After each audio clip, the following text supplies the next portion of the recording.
Guys, what's up? It's Triple M here, Mad Max MMA. I just wrapped up my interview with Bilal Nasari. It was a great interview. First of all, I just want to say I have no idea how Bilal makes 145, how he fights at featherweight. I mean, the guy is massive for the weight class. But guys, this was a great interview. Please watch it, like, comment, subscribe, and enjoy the video.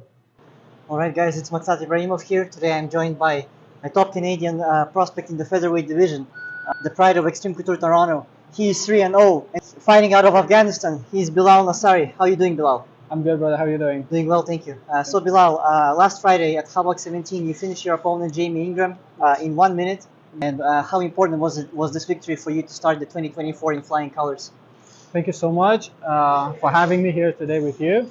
And this fight actually was, for me, the important part of this fight to make 145, because lots of people talking about me like I'm not a featherweight, I have to move on to lightweight. Because last two fight I had was at 150, not because of me. The first time I was about to fight, my opponent hurt his leg out on his ankle or something, and he pulled out. So I was there to fight at 145 with him, and I took another fight short notice with Pat Connor. So he couldn't make weight, so we fought at 150. The second fight also, my opponent couldn't make 145, so he asked for 150.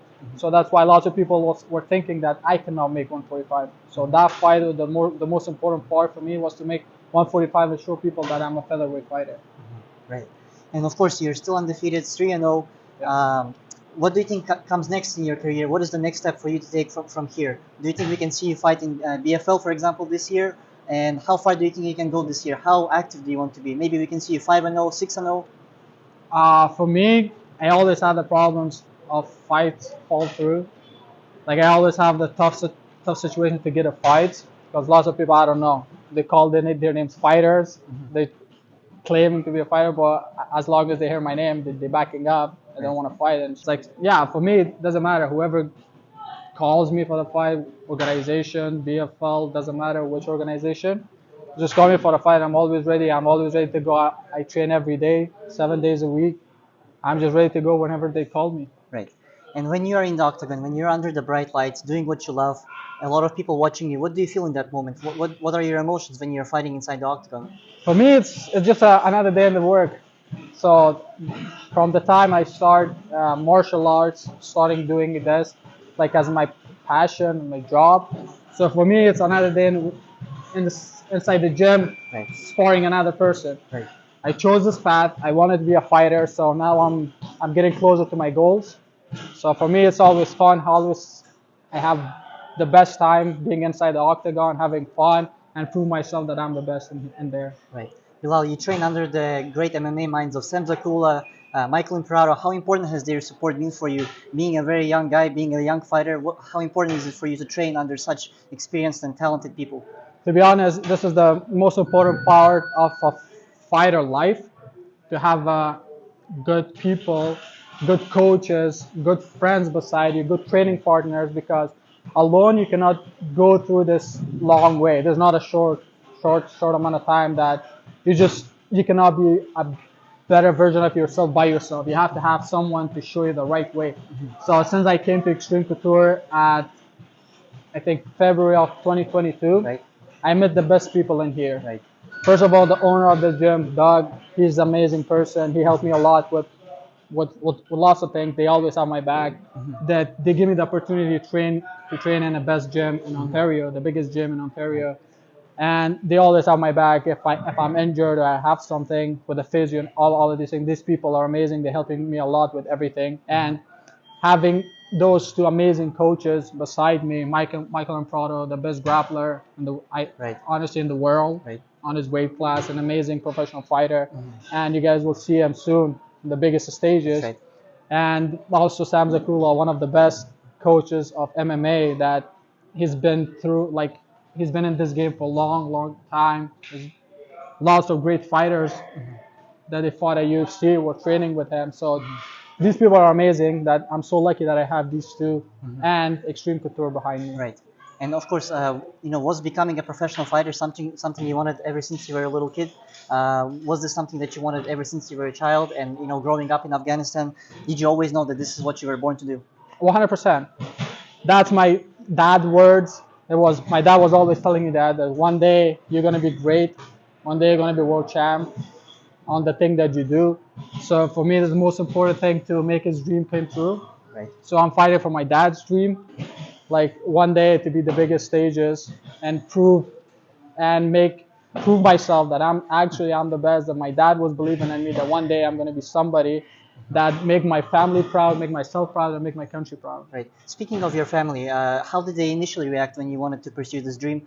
Your family, your friends back home in Afghanistan, how did all of them react when you said that you want to be a professional fighter? And has their support changed for you now that you're showing more results, now that you're climbing up the rankings? What are they thinking now?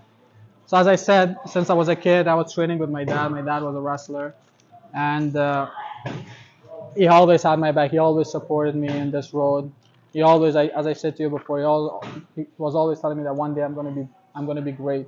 One day I'm gonna be the highest stages and the highest levels. They always support me. I always had my family support. Every single day that I was going to the gym, my dad was there with me, showing me the right stuff. But at the end of the day, it's always about moms.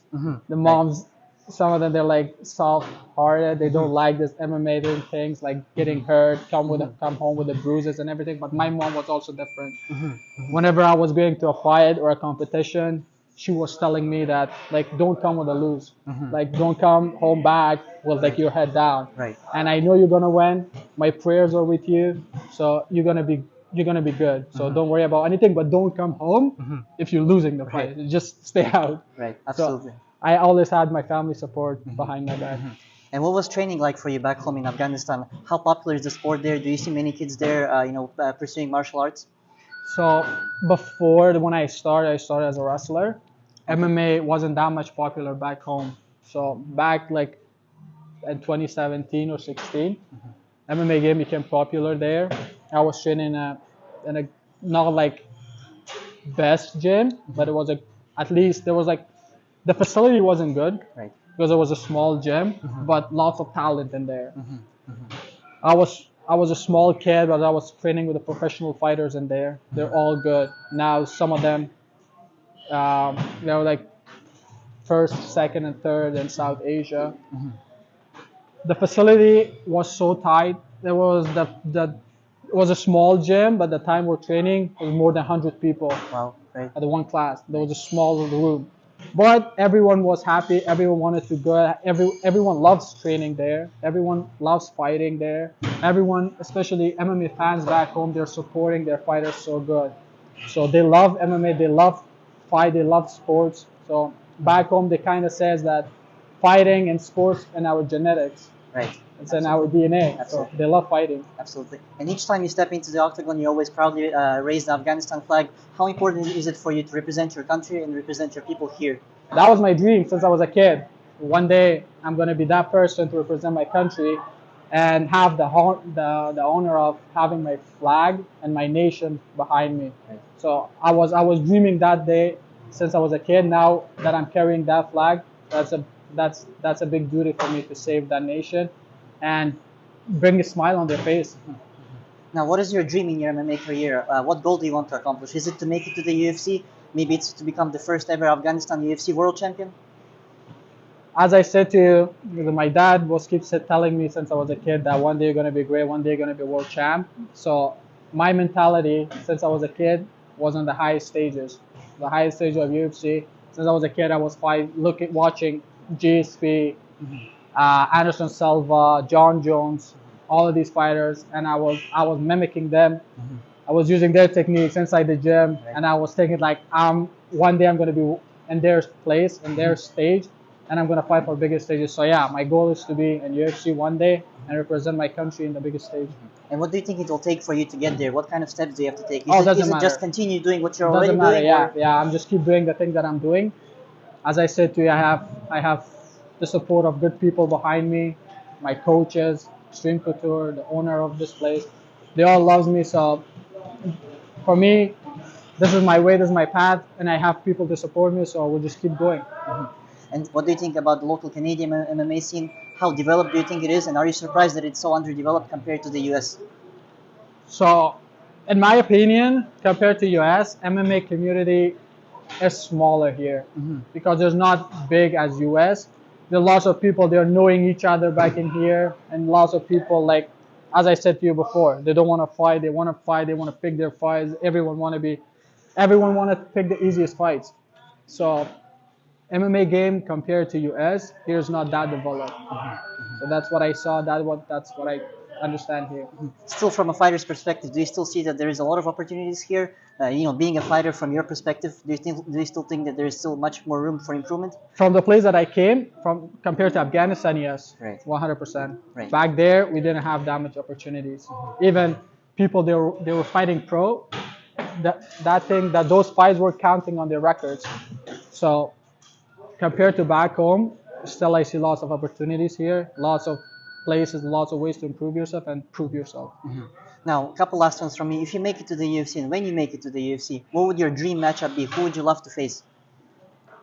For me, just once I got there, I'll see whoever they give it to me. Right. I'm not a fighter to say no. If the first fight they give me Alexander Volkanovski, I would say yes. Right. Because I born for that day. I born to be a fighter. So for me, it doesn't matter who's in front of me. I'm training my ass off every day, 7 days a week. So if he has 2 hands, 2 feet, and breathe the same oxygen as I do, I don't care who is he. Now, speaking of Alexander Volkanovski, tonight we have UFC 298. What do you think happens tonight in the main event? Do you think Alexander Volkanovski retains his title and beats Ilia Topuria? Or will we potentially see a new champion in the featherweight division, Ilia Topuria getting his hand raised? Also, what do you think happens in the co-main event where Robert Whittaker faces Paulo Costa? Can he bounce back from his defeat to Dricus du Plessis? And lastly, of course, who do you think comes out victorious between Merab Dvalishvili and Henry Cejudo? So the matchup, we'll first talk about Alexander Volkanovski. I like Topuria. Right. The way that he fights, he's good. His hands are good. But I like Topuria to win. But I think Volkanovski is much better to mix up his striking with his grappling and his hands. His technique, his feints are more like advanced compared to Topuria. And he fought guys that are the highest levels. So I like Topuria to win, but I go with Volkanovski. Same thing with Paul Costa and Robert Whittaker. I like Costa to win because he's a solid dude. Right. He brings entertainment. Right. But that fight is tricky, so I'll go with Costa. And the third one, which one was Merab it? Dvalishvili and Henry Cejudo? I think Merab will win. Merab will win. Yeah, Right. because his cardio is in different level. Right. And my last question is, if you could pick any fight to headline UFC 300, what would your dream main event be for UFC 300? The dream fight for 300. That would be for the main event. That's right. So that should be a title fight. So it could be Hamza Chimaev versus du Plessis. Oh wow, right. And In my perspective. and could we get a final message for all the Bilal Nasari fans out there worldwide? Just stay tuned. We're coming. We'll just keep going. We'll just bring that undefeated record to the top. Right. This is Bilal Nasari, my man Bilal. Always a pleasure talking to you. Thank you so much. Thank you so much for your Appreciate you. time.